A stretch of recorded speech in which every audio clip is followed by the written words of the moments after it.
Vamos a iniciar con la exposición. Les quiero presentar a mis compañeros y a mi compañera Gretel Monge. Gretel es funcionaria del Tribunal Supremo de Elecciones. Ella trabaja en el Departamento de Programas Electorales. Gretel es de formación administradora y tiene 8 años de estar trabajando acá en el tribunal.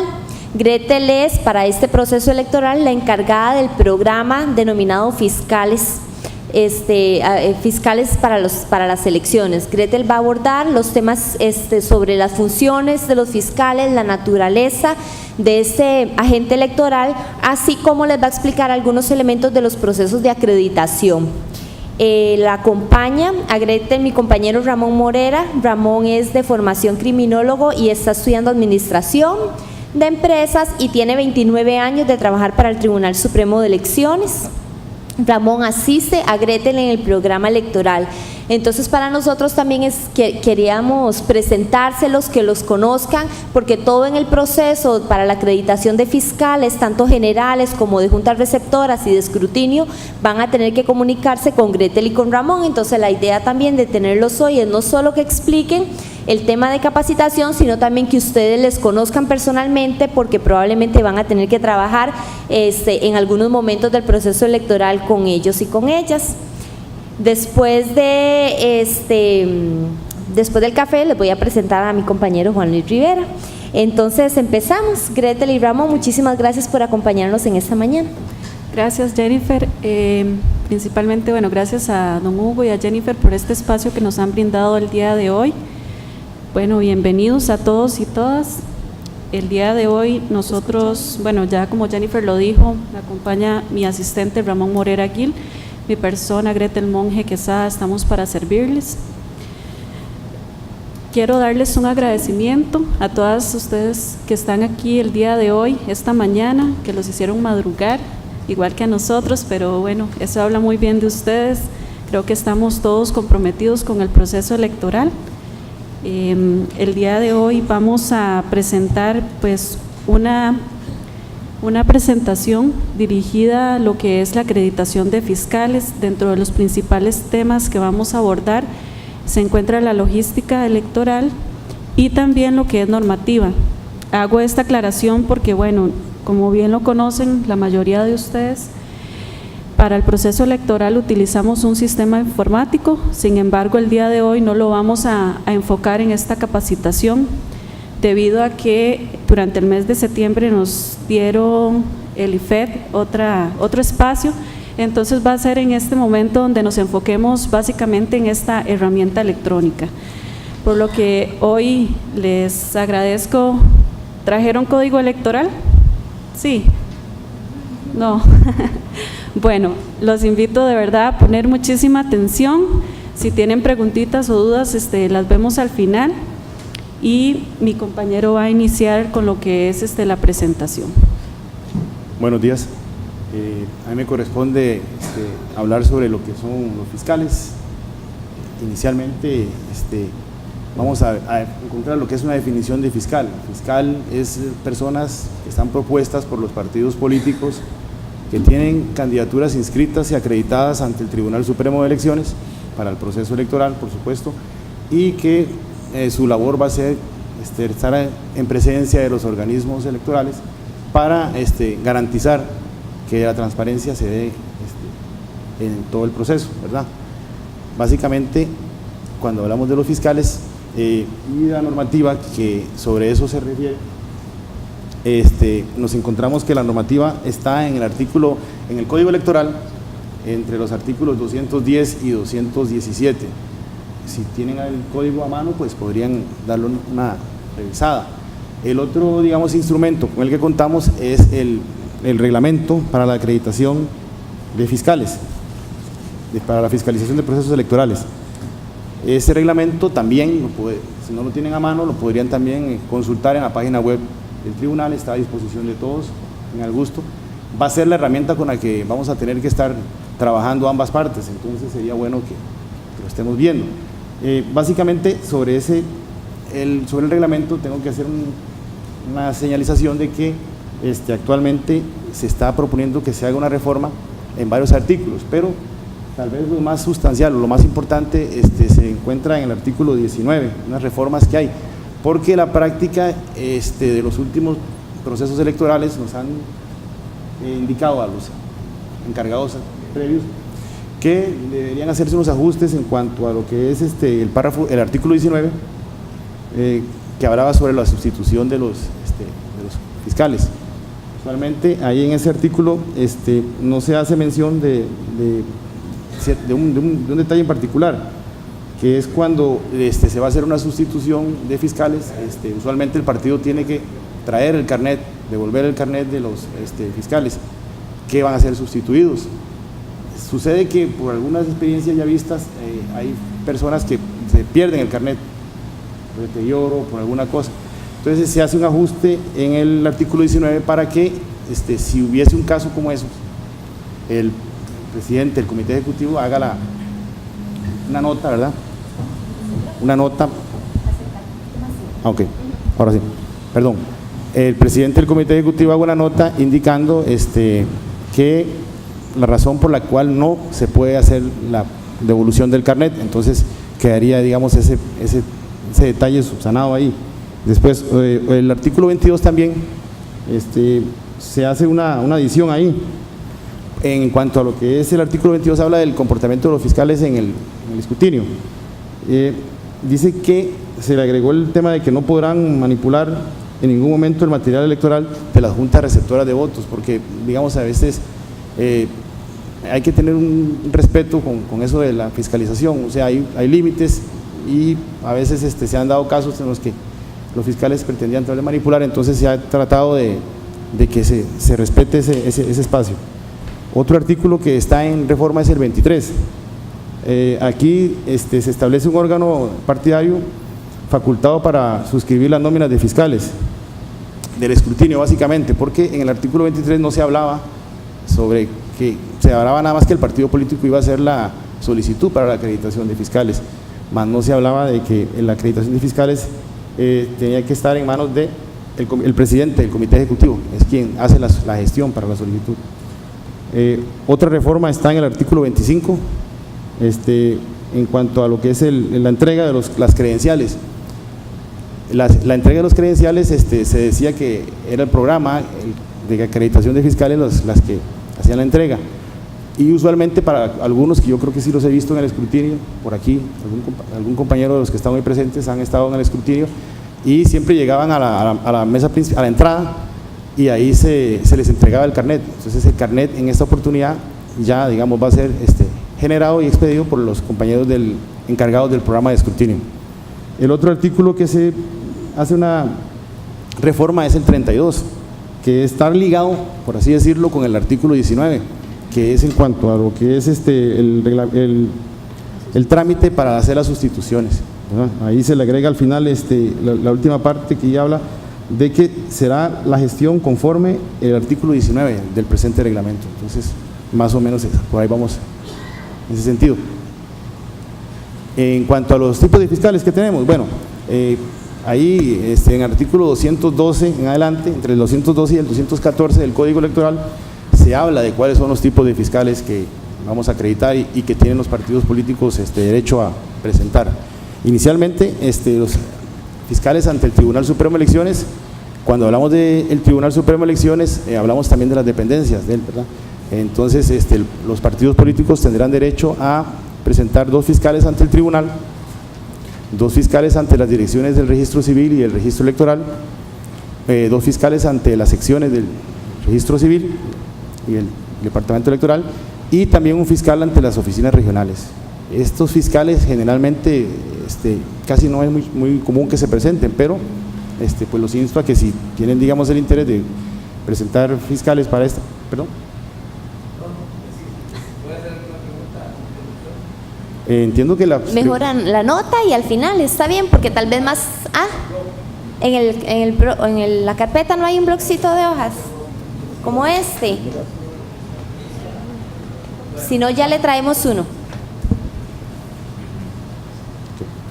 Sí, entonces disculpe, Para continuar, en el artículo 212, que habla sobre la acreditación de fiscales ante el tribunal, como bien lo decía anteriormente, se habla de que ante el Tribunal Supremo de Elecciones se acreditarán fiscales, 2 ante el tribunal, ¿verdad? Como lo dije anteriormente, 2 ante cada dirección del registro civil y del registro electoral, y ante las oficinas del registro civil y a las oficinas regionales del Tribunal Supremo de Elecciones también podrían acreditar fiscales. Eso está indicado en el artículo 212.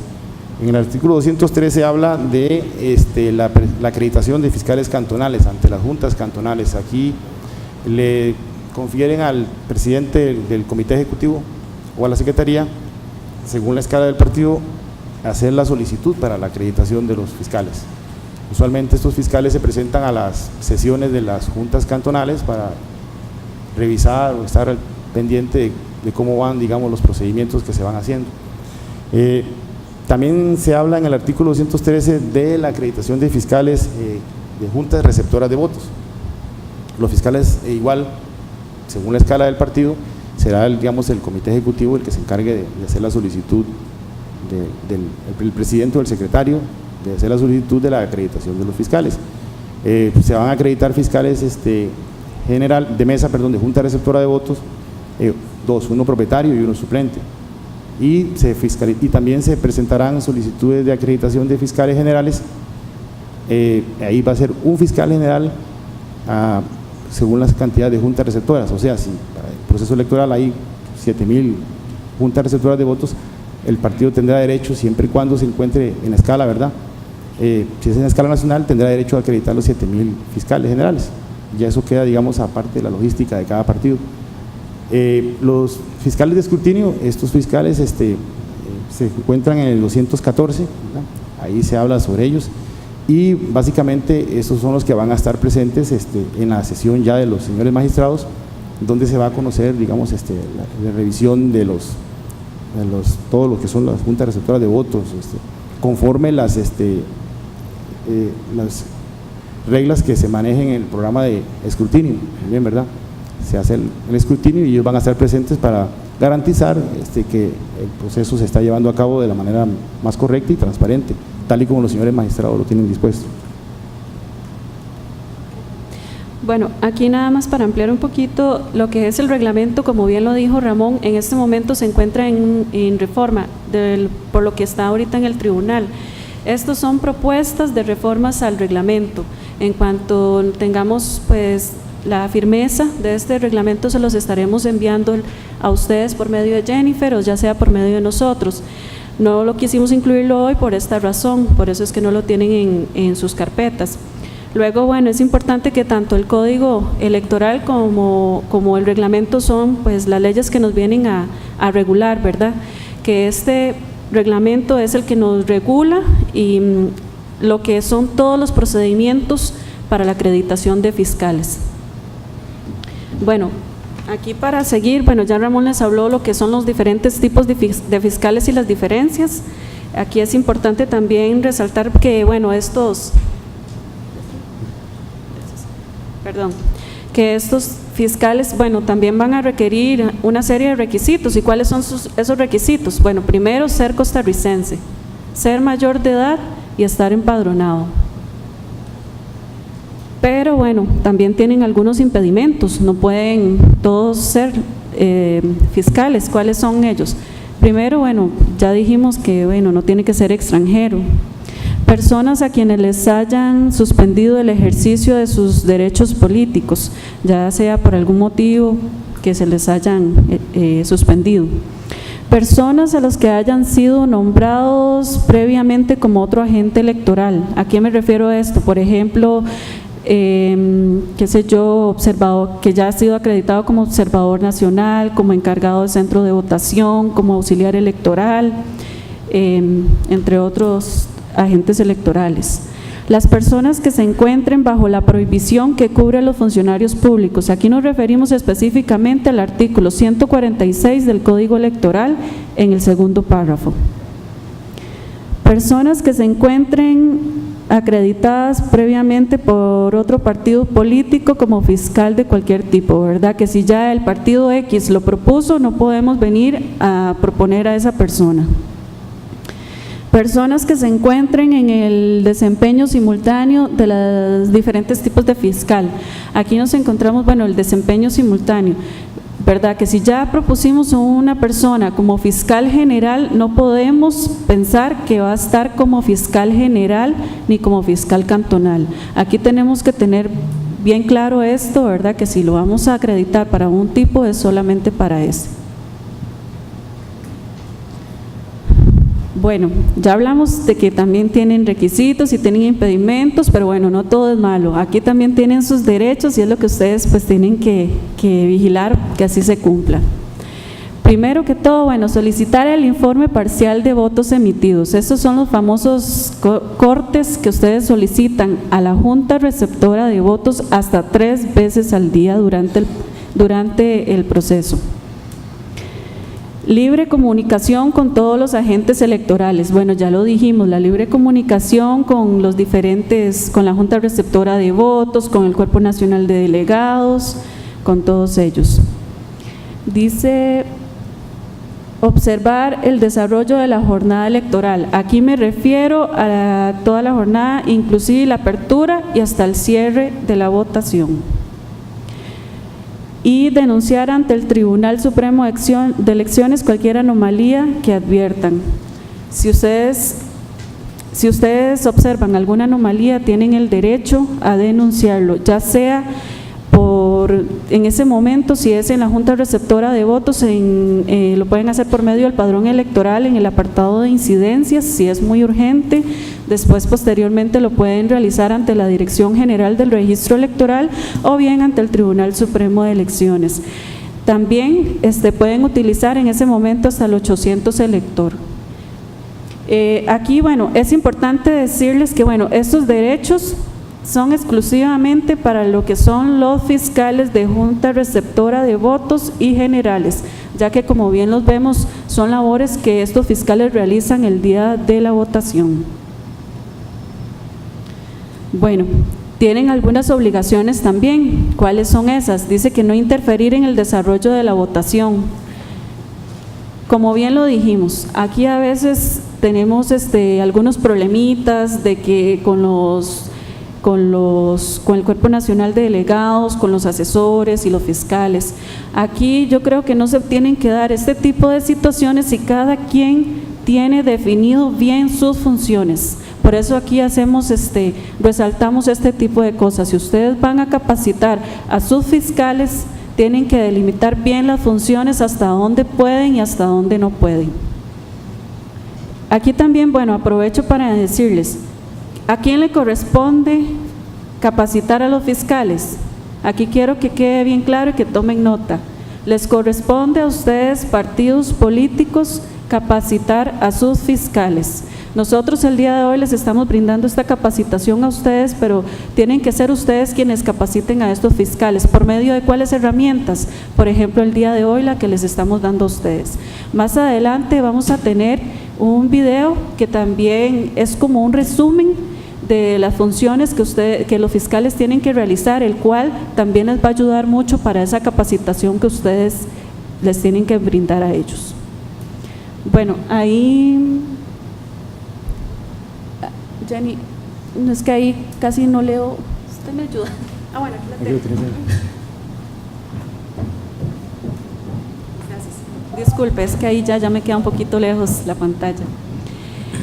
Bueno, identificarse ante los miembros de la Junta Receptora de Votos con su credencial autenticada y su cédula de identidad, además de portar en todo momento la credencial de fiscal. Aquí es importante, ¿verdad?, que siempre mantengan la credencial que el Tribunal Supremo de Elecciones les va a facilitar. Quiero hacer también resaltar en este momento que, bueno, es potestad del tribunal valorar si acreditamos o no a una persona. Entonces, para que ustedes pues lo tengan bien claro. Y si no van a llevar esa identificación, no los van a dejar entrar en la Junta Receptora de Votos. También es importante, nosotros a nivel de procedimiento hemos identificado un distintivo, que este distintivo va a estar aplicado en las credenciales que les vamos a facilitar. Entonces, sí es importante que todos los mantengan y que estos distintivos no tengan ninguna alteración. Ya en caso de que se vea que tiene alguna alteración, será posible que se someta a un proceso de investigación de por qué se alteró. Acatar las disposiciones del Tribunal Supremo de Elecciones, sus delegados o juntas electorales.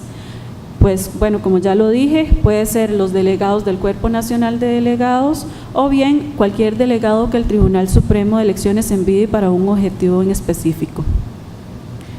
Y bueno, como decíamos, no manipular en ningún momento el material electoral de las juntas receptoras de votos. Bueno, aquí sí ya lo veo bien. Los fiscales de escrutinio. Vamos a hablarles un poquito de estos fiscales que vienen a colaborar en este importante proceso, en esta última etapa del proceso electoral, que son los fiscales de escrutinio. Tienen derecho a acreditar fiscales. ¿Cuántos tienen derecho de acreditar? Hasta 5 fiscales propietarios y 10 suplentes, 2 por cada propietario. ¿Por qué 5? Porque el reglamento lo dice que dependiendo de la cantidad de mesas, ese es el número de fiscales propietarios que vamos a tener. Normalmente contamos con 5 mesas que están por los señores magistrados y magistradas. ¿Cuál es el plazo de acreditación de fiscales de escrutinio? Bueno, va a ser a partir de la inscripción de las candidaturas y hasta el último día del escrutinio. ¿Por qué a partir de la inscripción de candidaturas? Porque por reglamento no tenemos definido una fecha como tal, sino hasta que el programa de inscripción de candidaturas a ustedes les resuelva y les deje en firme su resolución de sus candidatos. Respecto a las mesas de escrutinio, aquí vamos a tener asistencia de fiscales en mesas. ¿Cuántas vamos a tener? Igual que en las juntas receptoras de votos. En las juntas receptoras de votos, en el artículo 217 del Código Electoral nos habla sobre que únicamente puede estar un representante de un fiscal por partido político en las juntas receptoras de votos. Pues aquí en las mesas de escrutinio también, únicamente un fiscal por partido político. Y bueno, ustedes ahí van a tener acceso a lo que son las boletas de escrutinio y las actas de escrutinio que les van a facilitar, ya sea por medio físico o digital, con el dispositivo electrónico que ustedes faciliten. Bueno, ¿cuáles son los deberes de los fiscales de escrutinio? Registrarse al ingreso y salida del salón. Normalmente utilizamos para el salón de escrutinio el salón del segundo piso de este edificio. Aquí va a haber pues una entrada específica donde ustedes se van a tener que registrar para poder ingresar, por lo que no van a poder hacerlo si no tienen su previa acreditación por nosotros y el carnet que les facilite el programa de escrutinio, que ya dijimos, bueno, es un carnet genérico que ellos le facilitan. Abandonar el salón al decretar un receso o final la sesión. Portar la identificación correspondiente que les va a facilitar el programa de escrutinio, portarla en todo momento y devolverla en el momento en que así lo requiera este programa. Acatar las instrucciones de los señores y señoras magistradas y los jefes de mesa. Y por supuesto comportarse de modo prudente y respetuoso. Bueno, aquí yo les voy a hablar un poquito de lo que es el procedimiento para acreditar fiscales. Ya les dije que el día de hoy no nos vamos a enfocar en el sistema informático, pero sí es importante que vayan sabiendo que, bueno, para ingresar a este sistema informático, que es la herramienta donde ustedes van a acreditar a sus fiscales, necesitan un usuario. Y ese usuario lo van a tramitar por medio del Departamento de Programas Electorales. Este usuario, bueno, a partir de septiembre es probable que el Departamento de Programas Electorales les esté enviando una circular indicándoles el procedimiento a seguir y adjuntando este formulario para que ustedes lo llenen. ¿Quién lo va a llenar? ¿quién lo va a firmar? El presidente del Comité Ejecutivo Superior. Va a ser un formulario por persona. Entonces aquí es importante que vayan identificando cuáles son las personas que van a trabajar con esta herramienta para que vayan viendo cuáles son las personas que van a autorizar. Bueno, aquí les incluí esta filmina que para mí es muy importante que la comprendan y la tengan a mano. ¿Por qué? Porque aquí vamos a decirles el tipo de fiscal y cómo van a presentar ustedes las nóminas y quién les va a aportar a ustedes el carnet. Entonces, bueno, si lo podemos ver, la figura ante el tribunal, la solicitud la deben hacer por medio de una nota firmada por el presidente del Comité Ejecutivo Superior hacia el programa de acreditación de fiscales. ¿Quiénes van a aportar los carnets? Pues el Tribunal Supremo de Elecciones por medio del programa de acreditación de fiscales. Somos nosotros quien vamos a validar y posteriormente pues vemos a ver si se puede autorizar y se les facilita la credencial con su respectivo distintivo. Para los fiscales cantonales, generales, de junta receptora de votos, ustedes, partidos políticos o coaliciones, tienen que utilizar la herramienta informática que se va a facilitar para ese fin. Es por medio de ahí donde van a suscribir sus nóminas. Y bueno, ¿quiénes van a aportar los carnets? Los van a aportar ustedes, partidos políticos o coaliciones. Esto es importante, bueno, que lo sepan, que en el artículo 211 del Código Electoral hace la obligatoriedad de que sean ustedes quienes aporten los carnets. Sin embargo, aquí estamos haciendo algunas excepciones, ¿verdad?, donde nosotros les vamos a aportar el carnet por diferentes situaciones. Y para los fiscales de escrutinio, igual van a tener que utilizar igual lo que es el sistema informático, pero va a ser el tribunal por medio del programa de escrutinio quien les facilite a ustedes estas credenciales, que como les dije son genéricas, tienen el nombre del partido político, la divisa y el cargo que van a desempeñar, ya sea propietario o suplente. Perdón, ahí también aplicaba para lo que es las sustituciones, igual se va a hacer por medio de la herramienta del sistema informático. Bueno, también quería informarles que vamos a tener habilitadas las 32 oficinas regionales, por lo que en caso de que les quede cerca, pueden utilizar cualquiera de estas oficinas regionales, aparte de la sede central, para lo que es la presentación de nóminas y carnés. Bueno, esto es muy importante y ojalá que tomen nota porque son los plazos para la acreditación. No queremos de verdad que se les vaya a pasar a ustedes las fechas y que no vayan a poder acreditar a sus fiscales. Ya que, bueno, como dato estadístico es importante mencionar que al menos para lo que es el proceso electoral del 2016 se acreditaron al menos 46,000 fiscales de partidos políticos. Entonces creo que el dato es bastante grande, significativo y que de verdad le da mucha transparencia a ustedes como a la ciudadanía en general. Entonces, verdad, los insto a que aprovechemos este derecho que ustedes tienen. Bueno, lo que es los plazos para la acreditación, ahí como bien lo tienen en la filmina, para tramitar los fiscales ante el tribunal sería a partir del 4 de octubre del 2017. ¿Por qué el 4 de octubre? Porque ese día es la convocatoria a elecciones. Entonces, a partir de esa fecha ya ustedes tienen derecho a solicitar este tipo de fiscal. ¿Y cuál es el último día para acreditarlos? Va a ser el 8 de enero del 2018. Entonces, para que lo tengan ahí claro. Luego, para las figuras del fiscal cantonal, general, de junta receptora de votos y de escrutinio, va a ser a partir de la inscripción de candidaturas. Como ya se los dije, no hay una fecha por reglamento, sino hasta que el programa de inscripción de candidaturas les dé a ustedes las fechas, las resoluciones en firme de sus candidatos. Es ahí donde ustedes ya inician el proceso para la acreditación de fiscales. ¿Y cuál es el último día para acreditar fiscales? Va a ser igual el 8 de enero del 2018.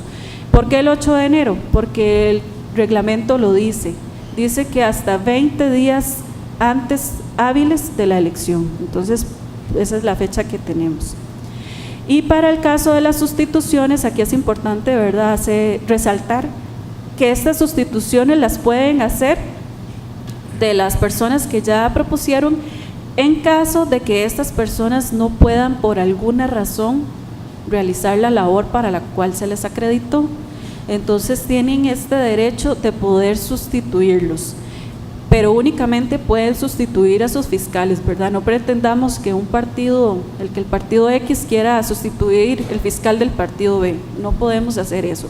Únicamente lo puede sustituir el partido por el cual fue acreditado.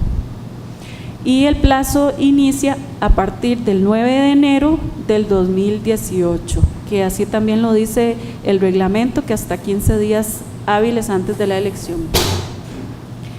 Y el último día para sustituir fiscales será el 20 de enero del 2018. Entonces también para que tengamos claro esta fecha y que no se les vaya a pasar, porque de ahí en adelante todas las acreditaciones que ingresen ya van a ser extemporáneas. Y bueno, como les mencioné, les traemos el día de hoy un resumen audiovisual, ojalá que de verdad sea de mucho interés y ayuda para ustedes. Yo los insto a que utilicen esta herramienta para capacitar a sus fiscales. Posteriormente la vamos a poner en lo que es la página web, entonces aquí la podrán descargar, o si alguno está interesado el día de hoy, con mucho gusto se las podemos facilitar.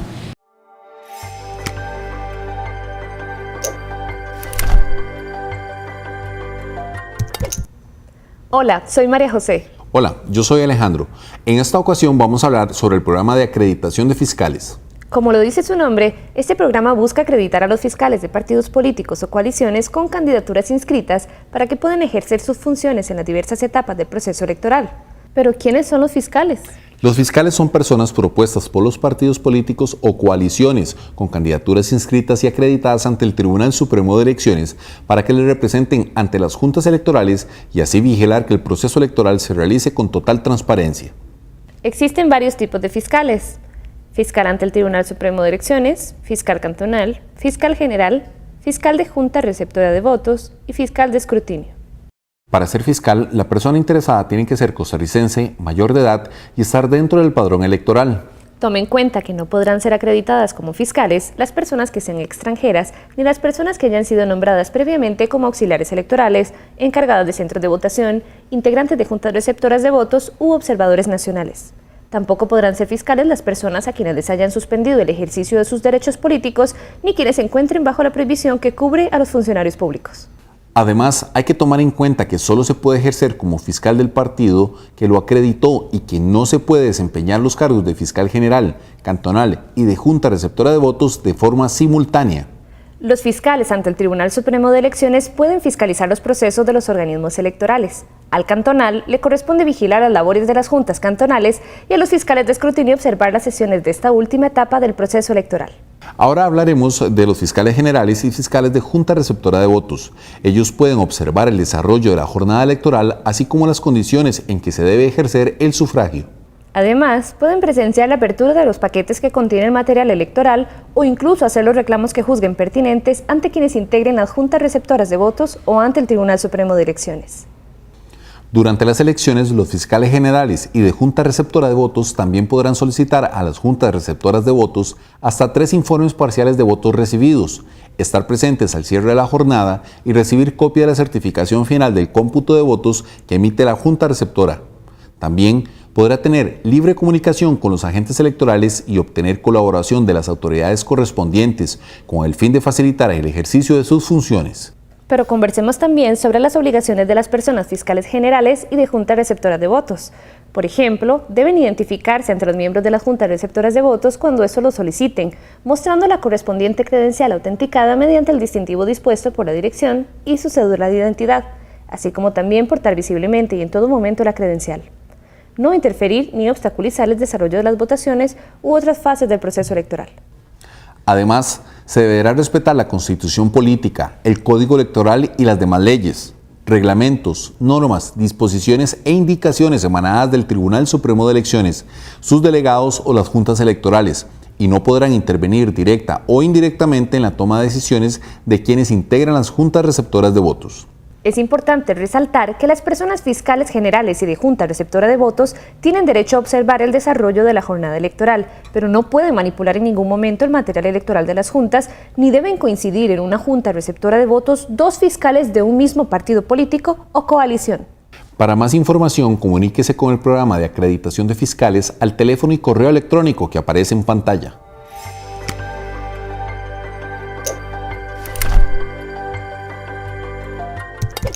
Bueno, ahí finalizábamos la presentación.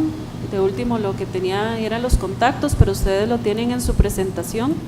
Como les digo, ojalá que puedan acreditar a sus fiscales y ver la importancia que tiene esta persona en una junta receptora de votos, y ojalá de verdad que las personas que ustedes vayan a proponer sean conscientes y conocedoras de lo que van a realizar el día de la elección. De verdad los invito a, como les dije, bueno, este video probablemente lo vamos a estar publicando en la página web del tribunal, y los invito de verdad a visitar nuestro sitio web, que es www.tse.go.cr. Ahí nosotros tenemos un apartado de elecciones nacionales 2018 que está muy interesante. Los invito a que lo conozcan y que lo visiten, y cualquier consulta ahí con todo gusto. Y aquí estamos, bueno, Ramón y yo, y si tienen consultas aquí vamos a estar. Muchas gracias. Esta segunda parte del taller estará a cargo de Juan Luis Rivera. Juan Luis es compañero de nosotros del Tribunal Supremo de Elecciones, trabaja como letrado del Tribunal Supremo de Elecciones, es licenciado en Derecho y tiene 24 años de trabajar para la institución. Así que muchísimas gracias a Juan Luis por acompañarnos en esta mañana, y los dejo con la exposición.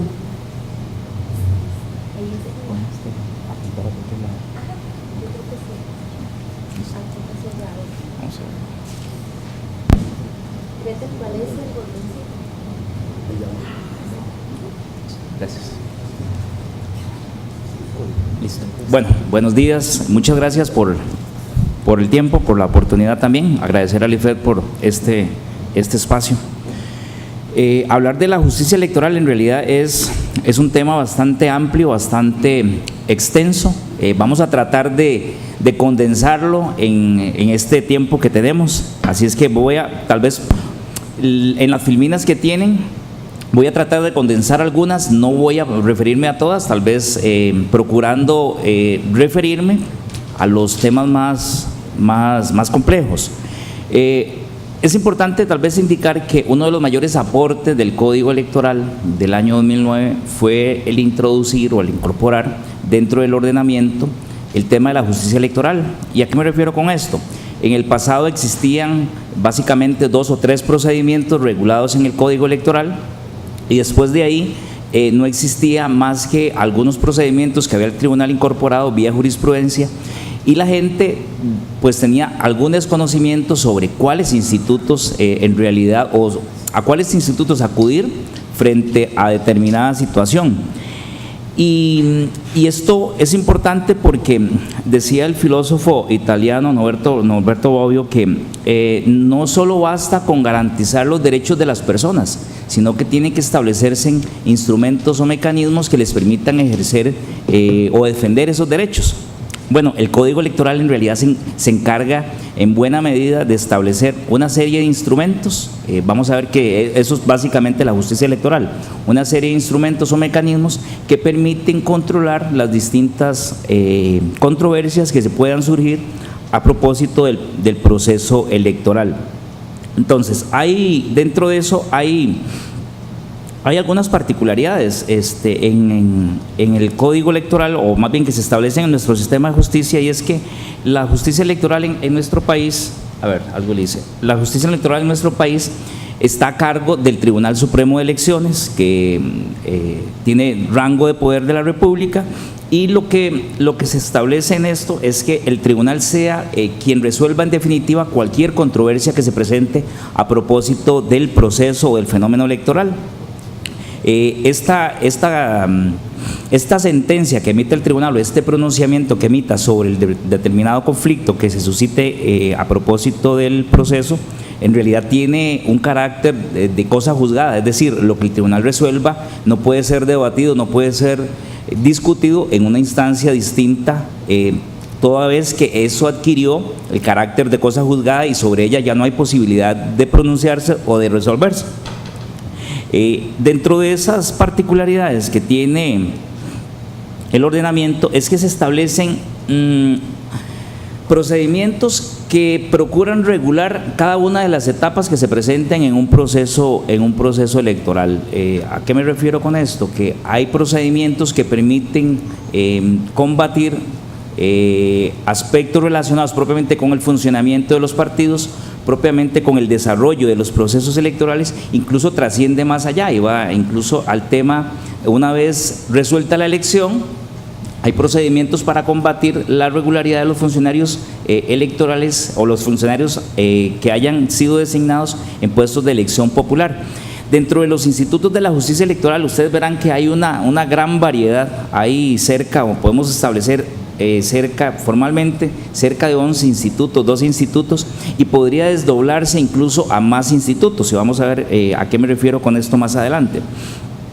Propiamente, me permito ahí tal vez hacer una clasificación, dividirlos como en 4 partes. Uno que está referido propiamente a lo que es el funcionamiento de los partidos políticos, y dentro de esos podemos incluir lo que denominamos amparo electoral, lo que llamamos la impugnación de acuerdos en partidos que estén en proceso de formación o de constitución, la acción de nulidad, que vamos a ver de qué se trata. Esos propiamente tienen que ver con el funcionamiento, con la actividad ordinaria de los partidos políticos. Sin embargo, también hay previstos otros institutos, otros recursos o mecanismos de impugnación que están referidos con el proceso electoral. Esto tiene que ver con la demanda de nulidad, tiene que ver con el recurso de apelación electoral, tiene que ver con las decisiones que tome el registro electoral en su ámbito de acción, lo que resuelvan las juntas electorales, y también se establece la posibilidad o se regula que cualquier funcionario o agente electoral que realice actividad electoral, pues lo que ese agente electoral resuelva también está sujeto a un mecanismo de impugnación. Por eso les decía que aquí pueden desdoblarse a más personas, y un poco lo que hablaba Gretel también ahora en la mañana y Ramón, el caso de las decisiones que se tomen en un programa como este, pues también tienen posibilidad de recurrirse, tienen posibilidad de conocerse en alzada esas decisiones. Está prevista también la posibilidad de impugnar las decisiones de las delegaciones cantonales de la autoridad de policía, y en realidad es una gama bastante amplia de procedimientos que están previstos para regular todo lo que tiene que ver con el proceso electoral, para brindarle transparencia, tranquilidad a las personas de que el proceso tiene los mecanismos idóneos para poderlos controlar. De igual forma, se establece dentro de la justicia electoral un trámite que se denomina cancelación de credenciales, básicamente a los funcionarios de elección popular de todo nivel, y lo que conocemos como la denuncia de parcialidad o beligerancia política. Vamos a tratar de explicar cada uno de ellos con algún detalle.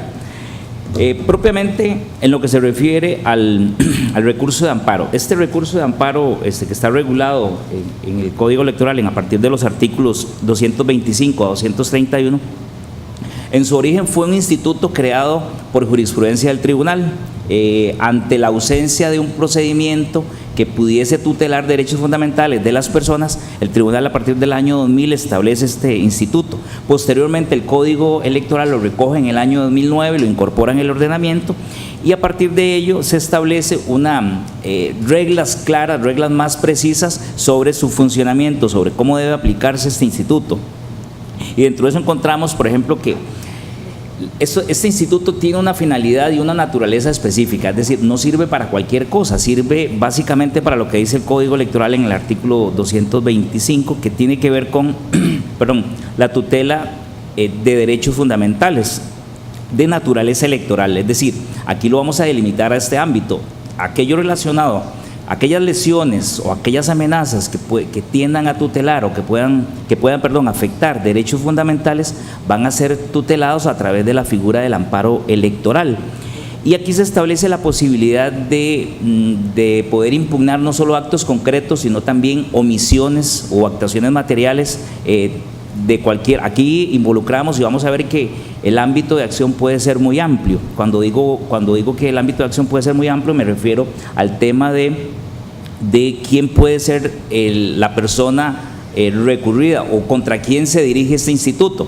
Pues en realidad es contra el autor de esta lesión o de este acto que pueda repercutir en los derechos de las personas. Y aquí entran desde los partidos políticos, puede entrar la administración pública a través de algunas de sus instituciones, incluso puede presentarse también contra personas que tengan autoridad en la decisión de determinado asunto. Entonces, es una figura que va dirigida no solo contra los partidos políticos, como les digo, puede ampliarse a una gama importante de actores que intervengan en el proceso electoral. Y las personas que pueden acudir en defensa de estos derechos, pues es en realidad el que sea afectado directamente sobre este aspecto, la lesión tiene que recaer directamente en la persona afectada. Es posible establecerlo en favor de un tercero, pero en este caso se requiere la ratificación de esa persona afectada. Es decir, aquí solo el titular de ese derecho es el que puede ejercer, puede accionar este instituto. Y este instituto tiene una particularidad, y es que tiene 2 plazos para poderse interponer, y eso tal vez marca una particularidad o una diferencia con el recurso ordinario que se presenta ante la Sala Constitucional, y es que se establece un plazo inicial de 2 meses desde que inicia el acto, desde que este acto lesivo a los derechos de la persona se presenta. Hay un plazo de 2 meses para interponerlo. ¿Qué sucede si se interpone después de estos 2 meses? Pues el recurso simplemente se rechaza, y se va a rechazar por extemporáneo, por no haberse planteado dentro de los 2 meses que están previstos en el Código. Y se establece otro tipo de plazo, que es un plazo de 3 días. Y este plazo de 3 días es exclusivo cuando estamos frente a procesos de designación de candidatos a cargos de elección popular. Cometido el acto o de haberse presentado el acto lesivo, el plazo es muy corto, angustiante, es de 3 días y en el que debe interponer ese recurso. Si se hace fuera de pues tiene como consecuencia el rechazo de la gestión. ¿Y por qué esto? Porque cuando estamos frente a la designación de candidatos a cargos de elección popular, pues el calendario electoral está en marcha y hay todo un proceso de inscripción de candidaturas, de impresión de papeletas y demás. Y si se está frente a un plazo como el de 2 meses, pues podría ser complicado o podría complicar todo lo que conlleva este calendario electoral. De ahí que el Código Electoral haya distinguido 2 plazos para poderse interponer. Este instrumento, para poderse presentar, no requiere mayor formalidad, simplemente que se indique el hecho que se está denunciando, el hecho que resulta lesivo, que se haga una especificación de qué forma le está afectando en lo particular, y que se establezca una relación ahí circunstanciada de cuáles son los efectos que está provocando, y que lo firme la persona, y simplemente eso es suficiente para poderlo presentar. Aquí tal vez es importante señalar que es posible y es permitido que se presente por fax, por cualquier otra vía, excepto el correo electrónico. Los que son presentados por correo electrónicos o por esta vía, lo que sucede es o se previenen, y si la persona no contesta, pues hay un rechazo inmediato de la gestión.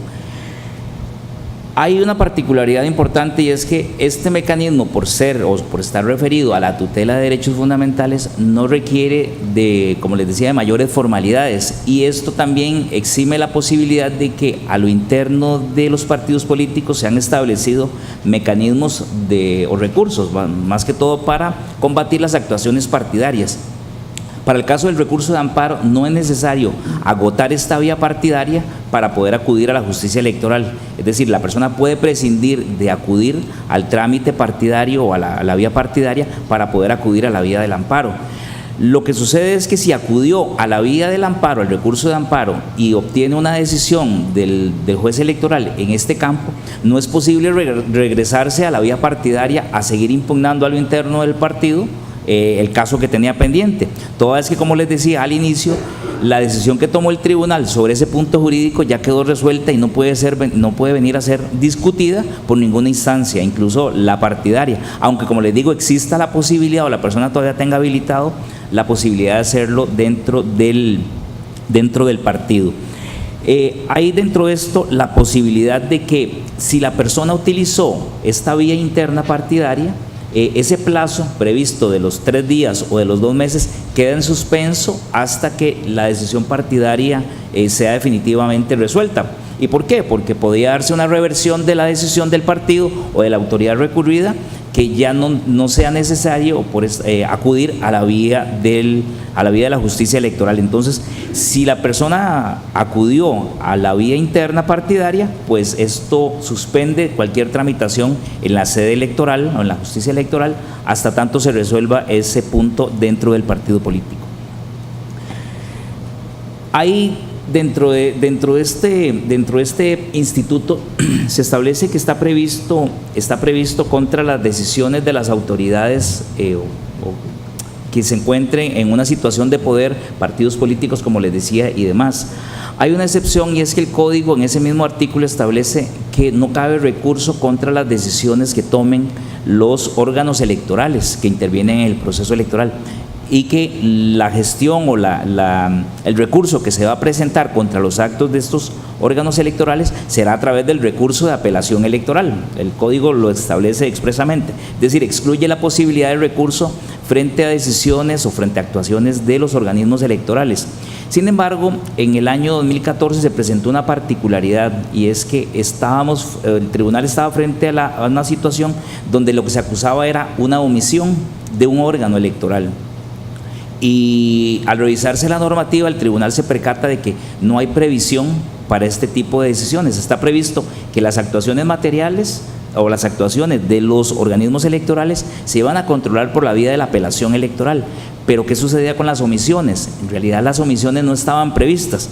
Y el tribunal le interpreta que ante esta decisión ante esta más bien omisión de organismos electorales, pues a pesar de que no procediese el amparo contra las actuaciones, pues lo cierto es que la norma en sus inicios establece que procede contra toda actuación u omisión. Y al entender que no hay una regulación expresa en el código que excluyera las omisiones para que fuesen controladas por la vía del amparo, el tribunal entendió que tiene que tramitar las omisiones de los organismos electorales a través del recurso de amparo.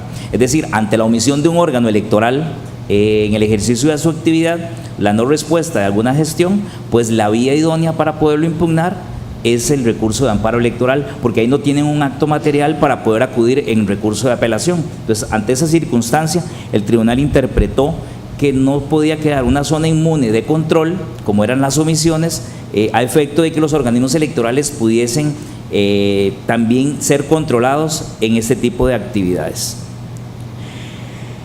El trámite de este recurso, pues tal vez, creo que me brinco esa filmina y se los explico y lo vemos en la siguiente. Tal vez en ese diagrama, en realidad, de forma muy rápida. ¿Qué sucede cuando se presenta una denuncia de estas? Bueno, lo primero que hay que valorar es si la denuncia o la gestión efectivamente es un recurso de amparo, si estamos frente a la tutela de derechos fundamentales. En caso de que no lo de que no sea la vía para poderlo hacer, se rechaza de plano. Igual consecuencia tendría si la persona no es la legitimada, si no tiene el derecho para hacerlo, si se presenta fuera el plazo de los 2 meses o de los 3 días, pues ese tipo de asuntos son los que se rechazan de plano. Es decir, ni siquiera hay un análisis del fondo de lo que se está planteando, de la discusión. Y en caso de que el recurso o el escrito inicial no sea lo suficientemente claro y que no permita hacer esa distinción, si es de rechazarlo de plano o de continuarlo, pues lo que se hace es hacer una prevención, que la persona cumpla con informar o precisar exactamente en qué funda su escrito. Ante ello, el tribunal volverá a evaluar la admisibilidad de esto y podrá volver a hacer un rechazo de plano en caso de que vuelva a acreditar, o que acredite más bien que el asunto no sea de su competencia o que del todo no está legitimada la persona, o podría aquí realizar un trámite que llamamos el trámite de admisibilidad, es decir, valorado el asunto y determinado de que el asunto sí es competencia del tribunal o que se refiere a la materia electoral, que el asunto sí es para conocerlo por la vía del amparo, está dentro del plazo y demás, pues aquí se otorga una audiencia a la autoridad recurrida para que ésta se refiera a los hechos. Normalmente dirán un plazo de 3 días, salvo que por urgencia se requiera un plazo menor, que podría ser hasta 24 horas. Esta autoridad brinda un informe y a partir de ese informe el tribunal puede dictar la decisión. En el curso de esta o previo a esta decisión, el tribunal podría solicitar cualquier información adicional para poder completar el expediente y de esa forma resolver el asunto que se está combatiendo. Una vez presentado este informe, pues el tribunal con base, como les dije, con base en ello, resolverá la gestión que se presenta y aquí podrá tomar 2 caminos, sea declarándolo con lugar o declarándolo sin lugar. Y en caso de que lo declare con lugar, pues lo que procede es la restitución de los derechos fundamentales lesionados de la persona y que lleva aparejada la indemnización o la correspondiente indemnización por los daños y perjuicios que se le hubiesen causado por este tipo de actuación de los partidos o de la autoridad recurrida. Creo que los efectos de la sentencia más o menos creo que los podemos pasar. En realidad no es tan digamos, fue lo que les expliqué anteriormente. En realidad es el restablecimiento de los derechos de las personas y la correspondiente indemnización básicamente. Ok, en términos generales eso es el recurso de amparo. El recurso de amparo tiene muchísimas particularidades más. A grandes rasgos eso es lo que podemos ver o que podemos distinguir de este instituto, y tal vez podemos pasar al siguiente instituto que está previsto en la justicia electoral y en el código, que tiene que ver con el trámite de impugnación de los acuerdos de los partidos políticos que estén en proceso de formación o de constitución. Este es un mecanismo que lo que procura es buscar que la actividad de los partidos discurra por los cauces de la legalidad. Entonces, este instituto lo que busca es controlar la legalidad de las actuaciones partidarias en esta etapa de los partidos en que se encuentran en proceso de formación o de constitución. Y aquí entonces se permite o se establece como posibilidad de que ante cualquier ilegalidad que se presente en esta instancia o en este proceso se pueda acudir a la justicia electoral, pero previo a acudir a la justicia electoral pues tiene que agotar varias etapas. Una de ellas tiene que agotar la etapa de la vía partidaria interna, es decir, obligatoriamente tiene que acudir a este partido en proceso de constitución o en proceso de formación a hacer valer su derecho a recurrir este acto que entiende que resulta ilegal. Y superada esa etapa, es decir, y ante la denegatoria de la autoridad partidaria en constitución, pues le abre la posibilidad de que pueda discutirlo ante el registro electoral. Y en caso de que el registro electoral aún así no le dé la razón, pues queda la posibilidad, ahora sí, de acudir ante el Tribunal Supremo de Elecciones. Lo cierto es que si se omite alguna de estas etapas, pues el recurso resulta inadmisible y tiene que rechazarse toda vez que no se agotó todos los pasos y las instancias que se establecen en el Código Electoral para este propósito. Dentro de eso hay que tener en cuenta que son plazos normalmente muy cortos, plazos de 3 días y de 48 horas en algunos de los casos para pronunciarse para presentar la gestión después de resuelto, es decir, el plazo para poderlo impugnar son en algunos casos de 3 días dependiendo de la instancia o de 48 horas, entonces son plazos muy breves en los cuales hay que estar pendientes de ese aspecto. Y en estas actividades es obligatoria la presencia de los funcionarios de este tribunal que van a dar fe de la actuación o de la actividad que se está realizando.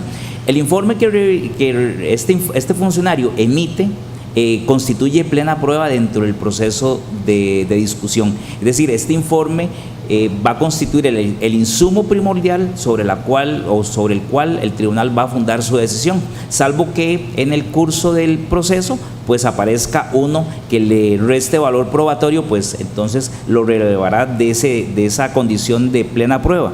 Pero si no, ese insumo es primordial para la decisión del tribunal.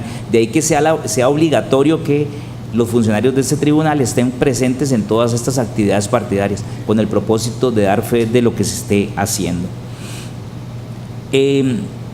Las instancias un poco creo que las vimos ahí. Tal vez me interesa es el trámite de quién tiene derecho a impugnar este tipo de acuerdos. Pues es aquella persona que tenga un interés legítimo o derecho subjetivo comprometido en el asunto. ¿Y qué es esto? Bueno, básicamente aquella persona que con aquella decisión tiene un derecho comprometido, o que resulta afectado o que puede resultar beneficiado con la decisión. A eso me refiero cuando digo interés legítimo o derecho subjetivo. Es decir, la decisión del tribunal necesariamente tiene que favorecerle en algo. Si no está dentro de esa condición, si la decisión o el acto que combate no tiene ese propósito, pues en realidad lo que entramos es en una discusión de legalidad por legalidad misma. Es decir, el tribunal no entra a controlar todas las actividades de los partidos políticos, sino simplemente aquellas que son impugnadas o aquellas que son recurridas. Entonces, si la persona no tiene esa condición, esa legitimación, ese derecho para poder acudir, pues en realidad no le abre a la justicia electoral la posibilidad de revisar la gestión o la gestión de trámite. Entonces, eso sí es muy importante, porque muchas de las gestiones que se rechazan son por este aspecto, porque las personas entienden que pueden reclamar cualquier cosa ante el Tribunal Supremo de Elecciones, y pues existe la posibilidad del reclamo, de presentar una impugnación, pero para eso es necesario que tenga una condición habilitante para poderlo hacer. En este caso tiene que ser un derecho comprometido en la decisión. De seguido pasamos a la acción de nulidad. Esta acción de nulidad está referida al mismo trámite que vimos en el caso de los partidos en procesos de constitución o de formación. Es decir, es un control de legalidad igual de las actuaciones partidarias, pero aquí son de los partidos ya inscritos. Una vez que el partido logró completar el proceso de inscripción, su actividad o las asambleas o las decisiones que tome en este carácter, pues son revisables por la justicia electoral, más o menos en parámetros muy similares a los que vimos en el punto anterior. Este es un instituto que tiene la particularidad que, al igual que el recurso de amparo, fue creado por el tribunal ante la ausencia de un mecanismo que pudiese o que sirviese para revisar la legalidad de las actuaciones partidarias, y se crea también de forma paralela en el año 2000, junto con la creación del amparo electoral. Tiempo después, unos 3 meses después, 4 meses después, pues surge la creación del Instituto de la Acción de Nulidad, y que posteriormente queda incorporado en el Código como un contralor de legalidad. Y es que la Constitución establece que los partidos políticos tienen que funcionar de forma democrática, y que al Tribunal Supremo de Elecciones le corresponde revisar que ese funcionamiento se dé en esa lógica. Entonces, de ahí es donde surge la posibilidad o este derecho de poder fiscalizar la actuación partidaria. Dentro de esto, tal vez la particularidad importante que tiene este instituto es que no sirve para cualquier cosa, sino que sirve cuando estamos en procesos de renovación de estructuras o la designación de candidatos a cargos de elección popular. Es decir, solo a eso se concreta ese instituto. Tiene que estar referido a procesos de la renovación de estructuras, y cuando me refiero a renovación de estructuras, me refiero a las asambleas partidarias, donde hay esos nombramientos de delegados que van en ascenso, que van desde asambleas cantonales, provinciales, hasta culminar con la nacional. Está referido a esos trámites, y también a la selección o a la escogencia que hagan los partidos políticos de sus candidatos a los cargos de elección popular en la respectiva elección. Entonces, este instituto, por ser un contralor de legalidad, pues no es tan informal o no es informal como sí lo es el recurso de amparo electoral. Es decir, aquí hay que cumplir todas las exigencias previstas en el ordenamiento jurídico, y no hay posibilidad de saltarse alguna de ellas. De suerte de que aquí cualquier omisión puede dar o puede más bien provocar el rechazo de la gestión. No me refiero tal vez ahí al tema del escrito, eso es muy sencillo, igual como cualquier otro escrito que se presente donde se esté reclamando algún derecho. Usted informa en qué consiste el acto, las pruebas y demás, entonces tal vez no me refiero mucho a eso. Y vuelvo a reiterar aquí tal vez el tema importante de la legitimación, volvemos al tema del derecho subjetivo o al interés legítimo. Es reiterar que se trata de la persona que pueda resultar afectada con esta decisión o que pudiese resultar beneficiada, es decir, la decisión de alguna forma tiene que traerle algún beneficio, y tal vez reiterar en eso que es algo importante. Este instituto establece cuatro requisitos que son básicos y fundamentales. ¿En qué sentido? En que tiene que estar referido a actos definitivos, es decir, no es posible impugnar por esta vía aquellos actos preparatorios o aquellos actos que no tengan efectos propios. El acto que se impugna tiene que ser de carácter definitivo y no puede ser un acto preparatorio, salvo que tenga esa condición, es decir, que ese acto tenga efectos propios y a partir de ello sí sea posible impugnar una decisión ante la sede electoral. Y lo otro, volvemos al tema de la legitimación, que es primordial, y tal vez reiterar que está referido solo a procesos de postulación o de designación de candidatos de elección popular, es decir, ahí casi que cerramos todo el tema de lo que hemos venido hablando. Y lo último es que tiene que agotarse la vía partidaria interna. Aquí sí es obligatorio, a diferencia del amparo, acudir a la vía interna. Ahí es necesario que se demuestre que se acudió a esa vía partidaria. Aquí solo basta con ir a la vía partidaria, es decir, no hay que pasar por el canal del registro electoral como sí sucede en el instituto anterior en que está prevista esa instancia. Pues en la acción de nulidad basta con que la persona afectada impugne ante el partido y la respuesta negativa o insatisfactoria pues lo habilita para poder acudir a la vía de la acción de nulidad ante el Tribunal Supremo de Elecciones. El procedimiento, este procedimiento establece dentro de su trámite que las personas tienen un plazo de 5 días para poder impugnar este acto, y es un plazo de 5 días a partir de que se tomó la decisión partidaria. Igual, aquí el plazo son plazos perentorios, plazos que si no se concretan dentro de ellos, pues lo que provocan es la extinción del derecho y la imposibilidad de poderlo conocer por el Tribunal Supremo de Elecciones. Tiene un trámite muy similar al recurso de amparo electoral. Hay un trámite de admisibilidad que permite conocer la gestión, si es procedente, existe la posibilidad de advertir a la persona o de prevenirle el cumplimiento de ciertos requisitos, y una vez admitida esa acción, se le da trámite a la autoridad que cometió el acto para que se pronuncie sobre los hechos alegados. Este trámite o este informe igual se suma a las otras pruebas que estén en el expediente para que el tribunal finalmente tome la decisión sobre lo que tenga que decidir.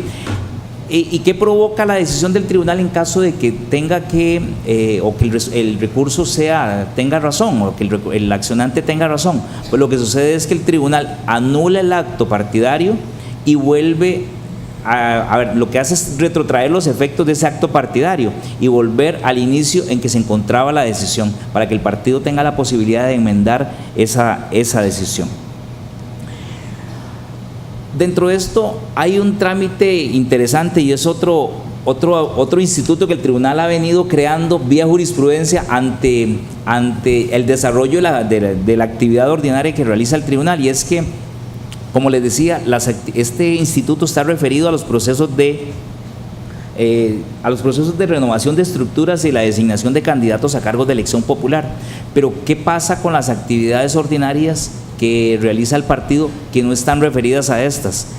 Hay una serie de actividades que no necesariamente realizan los partidos, y digo para sus asambleas desde nacional hacia abajo, que si no está referida a los procesos de designación de candidatos, sean a lo interno o para de elección popular, pues quedaba también una zona fuera de control, en el sentido de que el código no resolvía cómo se iba a hacer en esos casos. Pues el tribunal entendió que ante esta situación lo que se hace es que se presenta una inconformidad ante el registro electoral, y el registro electoral de esa decisión tiene o está habilitado para conocerla, y la decisión del registro electoral pues ahora sí entra como, o podría entrar como apelación ante el Tribunal Supremo de Elecciones, ya como la decisión del registro electoral no dando razón. Entonces lo que habla es una posibilidad para que la justicia electoral pueda también revisar aquellas actuaciones que no estén referidos a los procesos de designación de candidatos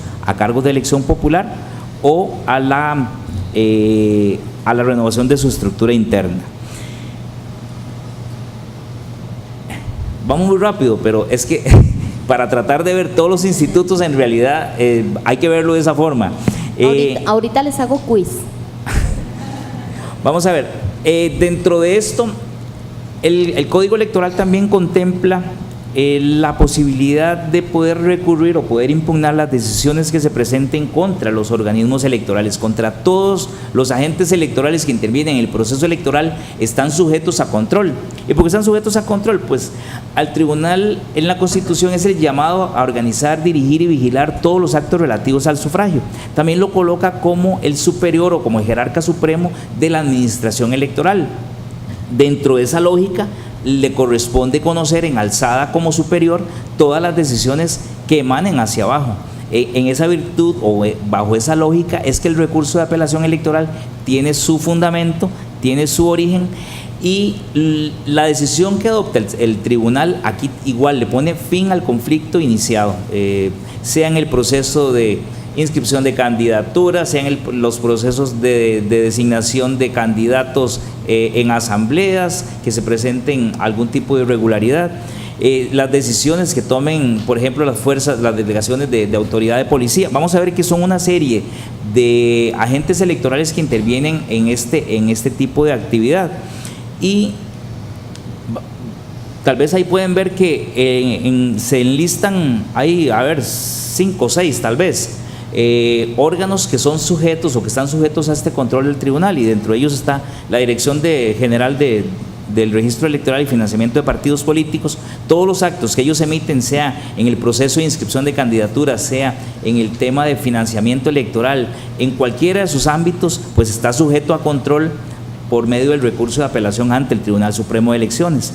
De igual forma, las juntas electorales emiten actos electorales que están sujetos a control del Tribunal Supremo de Elecciones.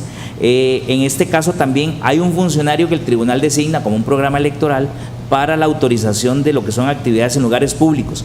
Pues la denegatoria o la persona que entienda que hay una denegatoria que es ilegal o que es contraria a sus derechos, pues puede ejercer mediante esta vía.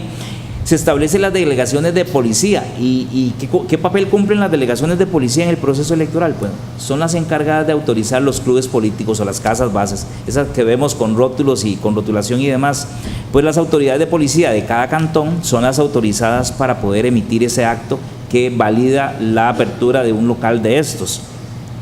Y también se establece en el último de los incisos que cualquier funcionario o dependencia del tribunal que tenga potestades decisorias, y aquí es donde entra un poco lo que les comentaba ahora con el programa de acreditación de fiscales, el programa de observación y cualquier otro agente electoral que emita actos electorales a propósito del proceso electoral. Entonces ahí podemos ver que se abre una gama de posibilidades para poder controlar todas las actividades que se realizan en el proceso electoral. Y volviendo al tema recurrente, la legitimación. Bueno, la legitimación es quién tiene derecho a impugnar ese tipo de actividades. En primera instancia, los partidos políticos son los principales agentes llamados a poder impugnar estas decisiones, y lo hacen a través de su comité ejecutivo o el representante del partido que esté autorizado en el estatuto partidario. Y esto es importantísimo porque no cualquier miembro puede hacer este reclamo, sino aquel que tenga la representación partidaria es quien lo puede hacer. Y también lo podrá hacer pues dentro de eso la persona que sienta afectada en el trámite directamente. Por ejemplo, pensemos en un candidato que le ha sido rechazada su candidatura, pues este tiene el derecho de presentar este recurso de apelación contra esta decisión del registro electoral. Dentro del trámite que se establece es un plazo de 3 días que se establece para impugnar cualquier decisión de este tipo, y aquí se presenta directamente ante el Tribunal Supremo de Elecciones, o puede hacerse digamos, hay 2 posibilidades. directamente se hace ante el Tribunal Supremo de Elecciones cuando se impugnan actos de las juntas electorales, y en los otros casos se hace frente a la instancia que emitió el acto, con el propósito que esa instancia pueda volver a valorar su decisión y, si es posible, revocarla, o si hay mérito para revocarla, pues que tenga esa opción, y que tenga la persona que presentó el recurso esa opción de poderlo revertir. Y la denegatoria de esta decisión o de este recurso pues habilita a que se pueda presentar la apelación por inadmisión en el caso de que entienda que se denegó ilegalmente el recurso. Pues en este caso habilita para acudir directamente al Tribunal Supremo de Elecciones por la vía de la apelación por inadmisión, es decir, el rechazo del recurso que se entienda que se hizo de forma ilegal permite la apelación directa al tribunal, y el tribunal se pronunciará únicamente si el rechazo fue ilegal o no, para devolverlo a primera instancia, para que el órgano correspondiente sea el que se pronuncie sobre el asunto discutido. Y dentro de esto hay o existe la posibilidad, como casi en todos los institutos de la justicia electoral, de que el tribunal pueda tomar o adoptar medidas para prevenir, para conservar el acto, para que aquello no cause mayores daños de los que podría si se sigue con la continuación del acto que se impugna. En términos generales, eso es el recurso de apelación, de forma muy sucinta, y pasamos a otro instituto, y este tiene que ver propiamente con la demanda de nulidad.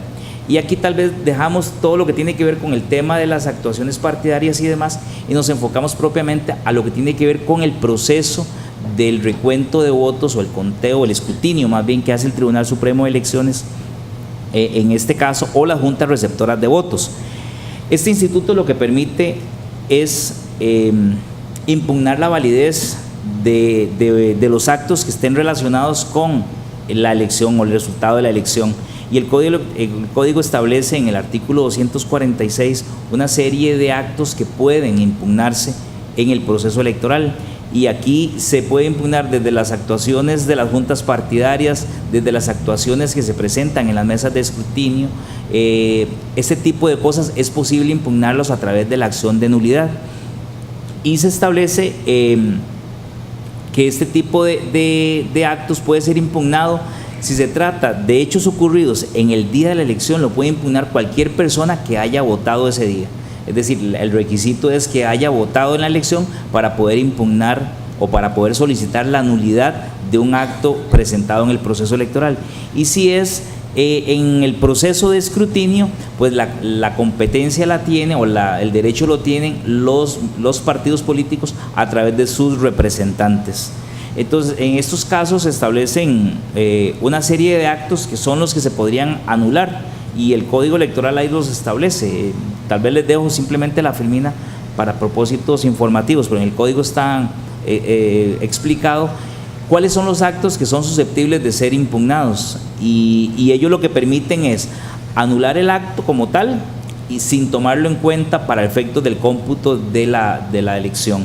Entonces se establecen una serie de requisitos también para la presentación de este instituto. Igual que todos, tiene que reclamarse el vicio, indicarse puntualmente cuál es el acto que se está solicitando, que se pretende anular, y tiene que aportar aquí toda la prueba necesaria. Y aquí es determinante los elementos probatorios que se puedan aportar para la discusión del asunto.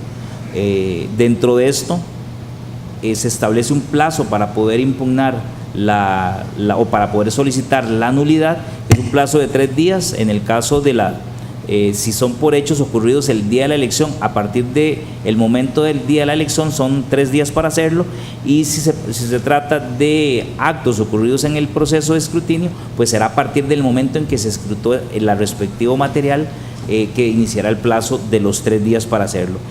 Este instituto tiene una particularidad, y es que tiene la particularidad de que el tribunal, antes de realizar la declaratoria correspondiente de elección, tiene que haber resuelto todas las demandas de nulidad que se hayan presentado. ¿Y por qué? Porque si decidiese o realizar la declaratoria y quedasen pendientes demandas de nulidad, estas demandas podrían revertir la decisión en determinada elección. Por eso es que el Código establece de forma obligatoria que el tribunal, antes de realizar la declaratoria, debe haber resuelto todas las demandas de nulidad que se presentaron, ya que después de que se realiza esta declaratoria, no existe posibilidad alguna de volver a cuestionar ese resultado. Ese resultado, como dicen, quedó escrito en piedra y de ahí no hay forma de volverlo a controlar, a volverlo a revisar. Por eso es que hay que hacer esa revisión de las demandas antes de que se inicie o antes de que se realice la declaratoria de resultados.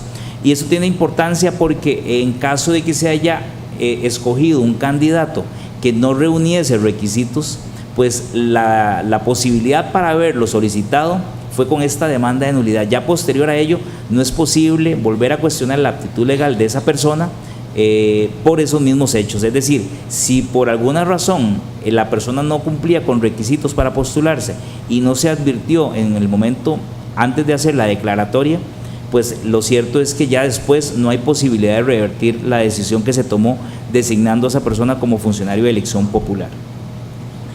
Y importante en este instituto que ha sucedido, que de alguna forma se pretendió en el pasado entenderlo como un contralor o como una especie de auditoría electoral, donde se pretendía que el tribunal viniese a revisar todo el material electoral uno por uno y que se hiciese una especie, como les digo, de auditoría. Pues eso no es posible porque el mismo código establece un principio de certeza, es decir, se presume la validez de la elección salvo que se demuestre de que no fue fiel reflejo de la voluntad popular.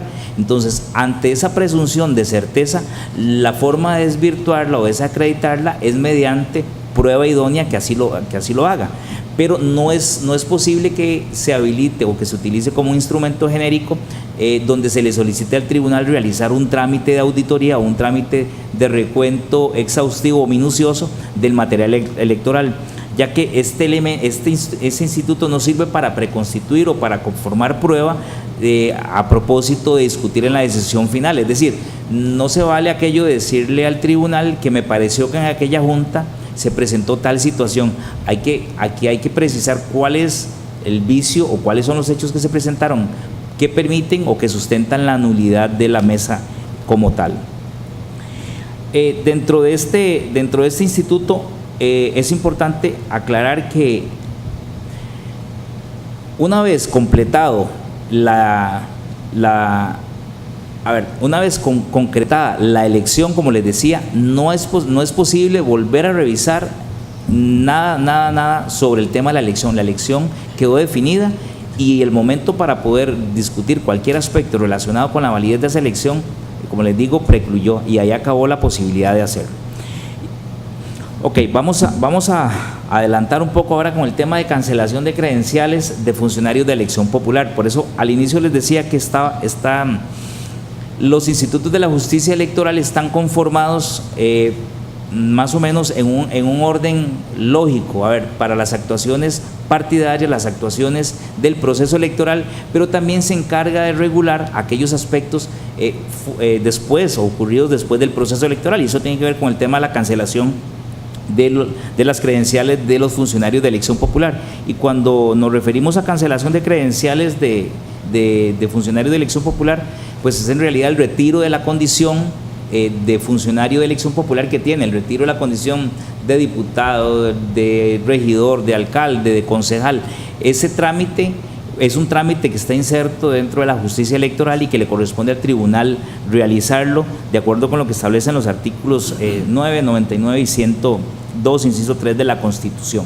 Entonces, es importante tal vez aclarar que en estos casos el tribunal lo que hace es un trámite de retirarle la condición de funcionario de elección popular, pero el Tribunal Supremo de Elecciones no es el jefe o el superior de las personas a las cuales le está retirando la condición. Por ejemplo, si le está retirando la condición de diputado, no es que el tribunal se convierta en el jefe o en el superior de esos diputados por el hecho de estarle retirando la condición que tiene. Lo mismo sucede a nivel municipal. El hecho de que el tribunal retire la credencial o que establezca un procedimiento para retirarle esta condición no lo coloca como el superior de esa administración municipal. ¿Por qué? Porque el tribunal lo único que puede hacer es disponer la cancelación. El ordenamiento jurídico no lo autoriza para hacer otra cosa más que el retiro de la condición de funcionario de elección popular. Es decir, no puede aplicar una sanción distinta como suspenderle de dieta, suspenderle laboralmente por un espacio determinado. Eso no está previsto en la legislación. De ahí que lo único que habilita es la condición o el retiro de la condición de funcionario que ostenta. Y lo que hace el tribunal con la cancelación, pues es el retiro de esa condición, y lo que hace es la sustitución del funcionario por el que debería seguir de acuerdo con el orden de la elección. En estos casos, el código establece que cualquier persona que tenga conocimiento de los hechos puede presentar la respectiva denuncia ante el tribunal. Y ahí les dejo tal vez los cargos de elección popular. Eso yo creo que ustedes se lo saben ya de memoria, entonces no me voy a detener.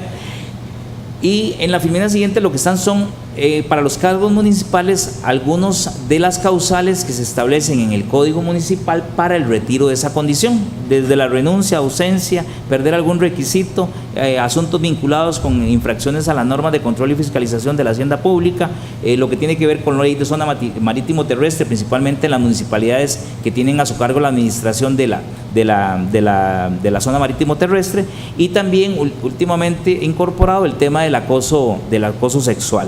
Básicamente esas son las causales por las cuales se puede cancelar la condición de funcionario de elección popular a nivel municipal. Y existe la posibilidad de cancelarle la credencial también a los miembros de supremos poderes. Hablemos del presidente de la República y de los diputados como tal. En este caso, las causas para poderlo hacer son aquellas que están expresamente previstas en la Constitución. Es decir, no hay posibilidad de que por la vía legal o por otra vía se establezcan causales para poderle cancelar la condición a estos funcionarios, al presidente y a los diputados. Y en estos casos lo que sucede es que el tribunal nombra uno de sus magistrados para que realice la investigación, y concluida esta investigación pues se eleva a la Asamblea Legislativa por el tema del desafuero que es necesario para concluir con el propósito. Y en caso de que se decida o levantar esta inmunidad que tiene el funcionario, pues el tribunal realizaría el trámite de cancelación correspondiente. Ok, pasamos a otro tema y tiene que ver con la imparcialidad o el principio de imparcialidad que se contempla en la Constitución Política, en el artículo 95 de la Constitución Política, que establece que los funcionarios públicos debemos ejercer de forma imparcial nuestra actividad. Dentro de eso se le otorga al Tribunal Supremo de Elecciones en la propia Constitución la competencia de investigar este delito o este ilícito electoral que se puede presentar en el caso de que los funcionarios públicos incurramos en él, y se establece que esta denuncia en un inicio la Constitución establece que podrá ser formulada por los partidos políticos. Sin embargo, el Código Electoral amplió a que también cualquier persona podría ejercer o poder denunciar estos hechos. ¿Y qué es la beligerancia política? Pues tiene dos vertientes. Una tiene que ver con propiamente lo que es la parcialidad del funcionario, es decir, aquel funcionario que evadiendo su imparcialidad de forma parcial realiza actos que tiendan a favorecer o perjudicar un partido político. Está dirigido a beneficiar, como le decía, o perjudicar un determinado partido político. A eso nos referimos cuando hablamos de parcialidad política.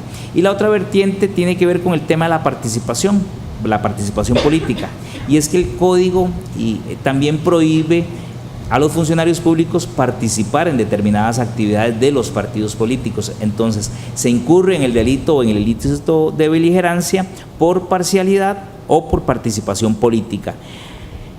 Los actos prohibidos, pues el Código Electoral se encarga de enlistarlos en el artículo 146. En el artículo 146 se establecen cuáles son los actos prohibidos y se establecen dos categorías de funcionarios públicos.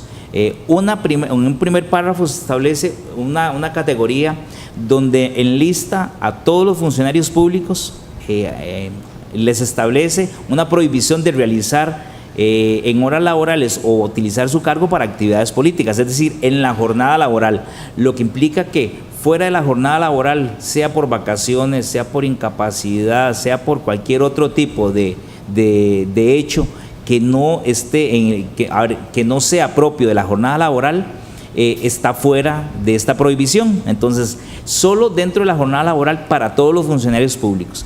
Sin embargo, en el párrafo segundo se establece una prohibición más rigurosa, más severa, donde hace un listado de funcionarios públicos de mayor jerarquía dentro de la administración, y a estos funcionarios públicos les establece una prohibición absoluta, al punto que les prohíbe todo salvo emitir el voto el día de las elecciones, dentro de los cuales estamos los funcionarios electorales, está el presidente de la República, están los ministros de gobierno, están los miembros de juntas directivas de instituciones autónomas, los gerentes de estas y de todo ente público estatal. Ahí se establece también el contralor, el subcontralor, el defensor y demás. Hay una lista bastante amplia de funcionarios públicos que están enlistados ahí, a los cuales, como les digo, solo se les permite votar el día de la elección. Cualquier otro acto distinto a este, pues podría hacerlos incurrir en este ilícito.